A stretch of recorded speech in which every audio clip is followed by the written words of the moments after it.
आशीष जोशी, माध्यमिक शिक्षक, शासकीय उत्कर्ष विद्यालय शाजापुर।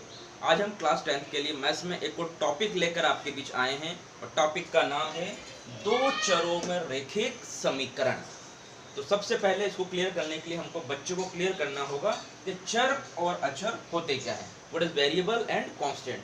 तो चर या वेरिएबल ऐसी राशियां होती हैं जिनका मान समय के साथ बदल जाता है।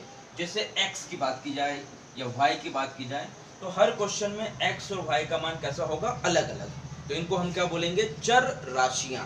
पर कुछ राशियां ऐसी होती है जिनका मान हर सवाल में बदलता नहीं है, मतलब समय के साथ जिसके मान में कोई परिवर्तन नहीं होता वो बन जाता है अचर। जैसे पाई का मान हर सवाल में कितना होगा आपका 22/7, या फिर किसी क्वेश्चन में 5 आया अंक तो 5 का मान कितना रहेगा 5, इसको मन से हम बदल नहीं पाएंगे। तो ऐसी राशियों को हम लोग बोलते हैं अचर। तो रैखिक समीकरण या दो चरों में रैखिक समीकरण ऐसे समीकरण होते हैं जो दो चरों x और y के मध्य संबंध को व्यक्त करते हैं। यहाँ हमने एक और शब्द का प्रयोग किया, रैखिक। रैखिक मतलब लीनियर।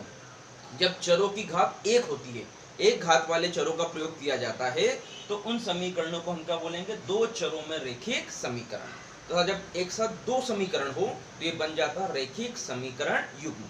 क्योंकि गणित ये कहता है कि जब दो अज्ञात राशियां हो तो उनके लिए दो समीकरणों का होना नितांत आवश्यक है।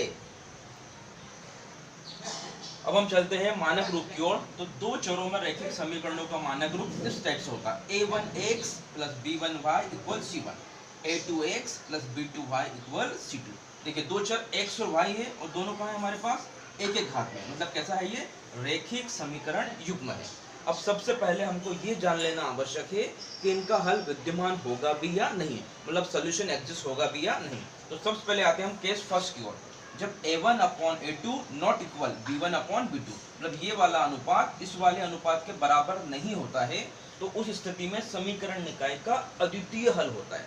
अद्वितीय हल मीन्स यूनिक सॉल्यूशन। इसका मतलब दोनों समीकरण एक दूसरे को किसी बिंदु पर प्रतिच्छेद करेंगे।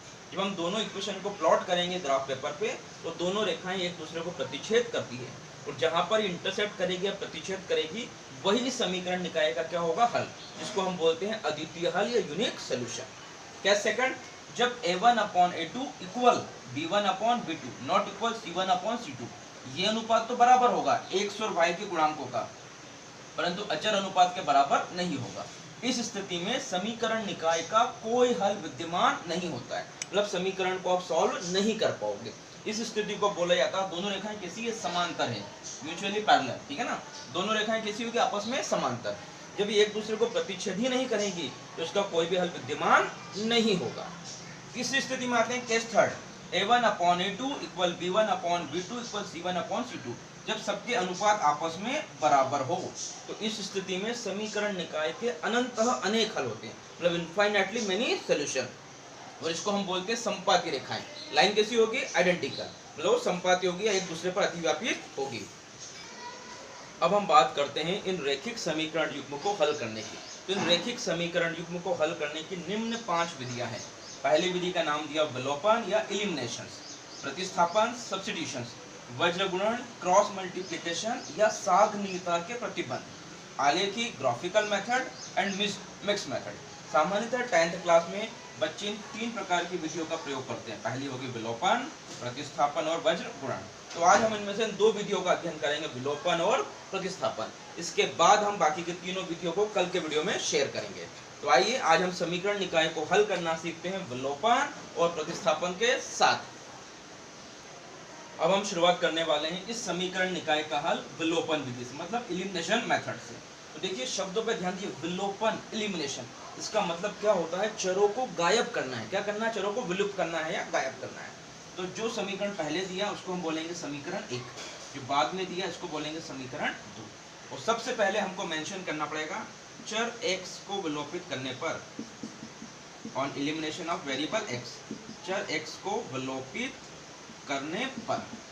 अब विलोपित करने के लिए आपको इन दोनों समीकरणों में x के गुणांकों को सेम करना पड़ेगा। गुणांक मींस लीडिंग कोएफिशिएंट, यहाँ x का गुणांक और यहाँ x का गुणांक आपस में बराबर होना चाहिए। उसके लिए हम लोग क्या करेंगे, जो भी x का गुणांक नीचे वाले समीकरण में है उस समीकरण 1 से मल्टीप्लाई करेंगे, और जो ऊपर वाले समीकरण में गुणांक है उसको समीकरण 2 को मल्टीप्लाई करेंगे। देखिए अब कितना आता है आपके पास, 3 से आपको गुणा करना है, बन जाता है 6x इक्वल 15।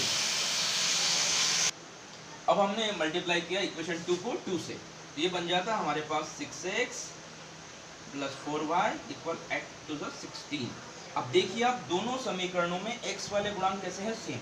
जब गुणांक सेम साइन के होते हैं तो हमको दोनों को माइनस करना होता है। क्या करना होता है, माइनस। और जब दोनों के जो चिन्ह है वो अपोजिट हो, विपरीत हो, तब हमको दोनों को जोड़ देना होता है। तो यहाँ पर चिन्ह सेम है, इसलिए हम क्या करेंगे, उसको माइनस करेंगे। जब आप माइनस करोगे चिन्ह पलटेंगे। अब 6x से 6x तो आपका कैंसिल। अब 3y में से 4y गया, कितना बचेगा, -y। और यहाँ 15 में से 16 जाएगा तो -1।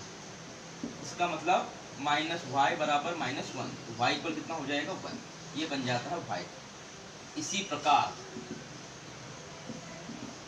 y को विलोपित करने पर, अब y को विलोपन कैसे होगा, तो फिर से हमने समीकरण को लिख दिया है 2x + y = 5। यहाँ पर ध्यान देने वाली बात है, एग्जाम में ऐसा लिखा हुआ था विलोपन विधि का प्रयोग करके, तो आपको विलोपन ही करना है। अब y को विलोपित करना है तो जो y वाला गुणांक नीचे दिया उसको ऊपर मल्टीप्लाई करेंगे, और जो ऊपर दिया उससे कहाँ करेंगे, नीचे।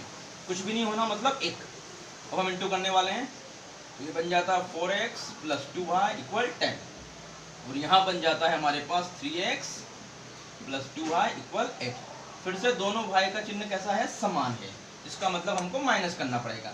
माइनस मतलब नीचे वाली का चिन्ह, देखिए दोनों के चिन्ह अपोजिट है, तो 2y से 2y कैंसिल।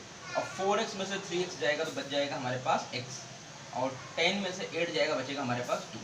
तो ये बन जाती है x की वैल्यू 2 और y की वैल्यू हमारे पास 1। x का मान 2 आया है और y का मान कितना आया हमारे पास, 1।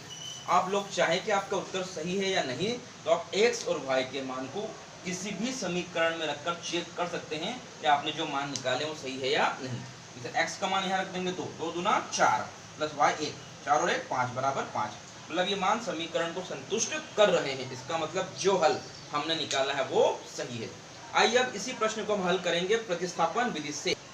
आइए अब हम देखते हैं प्रतिस्थापन या सब्स्टिट्यूशन मेथड, और हम इसी सवाल को चेक करेंगे कि दोनों विधियों से करने पर भी उसके उत्तर में कोई परिवर्तन नहीं होता है। तो प्रतिस्थापन विधि में क्या होता है, समीकरण 1 से हमको किसी भी एक चर का मान निकालना होता है जो आसान है। देखिए यहाँ पे कौन आसान है, y। तो समीकरण 1 से y का मान लेने पर आपको जो भी मान ठीक लगे उसको आप निकाल सकते हैं। हमने यहाँ पर मान लिया है y का, तो y का मान कितना होगा, 5 - 2x, और ये जो आया है इसको नाम दिया हमने समीकरण 3। तो समीकरण 1 से y का मान लेने पर अब इस y के मान को हम कहाँ रख देंगे, समीकरण 2 में, क्योंकि हमको x का मान निकालना है। तो यहाँ हमने मेंशन कर दिया है समीकरण 2 से। अब समीकरण 2 में आपको y का मान रख देना। तो समीकरण 2 क्या बोलती है आपकी, 3x धन 2y, तो 2 और y के प्लेस पे y का मान, और इक्वल कितना है हमारे पास, 8। हम ब्रैकेट खोलेंगे, तो 3x 5 दूना 10, 2 दूना 4x बराबर 8।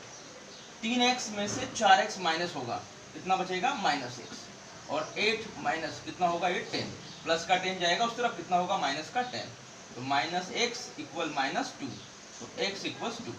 x का मान आता है हमारे पास 2, ठीक है ना। अब इस x के मान को आपको y के मान में रख देना है, तो समीकरण 3 से। देखिए समीकरण 3 क्या बोलता है आपका, y = 5 - 2x, तो y = 5 - 2 और x के प्लेस पे 2, तो y = 5 - 4, तो y = 1। फिर से हमारे पास वही मान प्राप्त हुए हैं जो पिछले क्वेश्चन में हमको प्राप्त हुए थे। इसका मतलब गणित में किसी भी विधि से सवाल करने पर उत्तर में कोई परिवर्तन नहीं होता, आंसर रिमेन्स अनचेंज। ओके, चाहे आप मेथड को आप चेंज कर रहे हैं। तो उम्मीद है आपको विलोपन विधि और प्रतिस्थापन विधि समझ में आई होगी। आगे के नोटिफिकेशन प्राप्त करने के लिए आप हमारे चैनल को सब्सक्राइब कीजिए, ताकि आपको ऑटोमेटिकली लिंक उसकी मिलती रहे। धन्यवाद।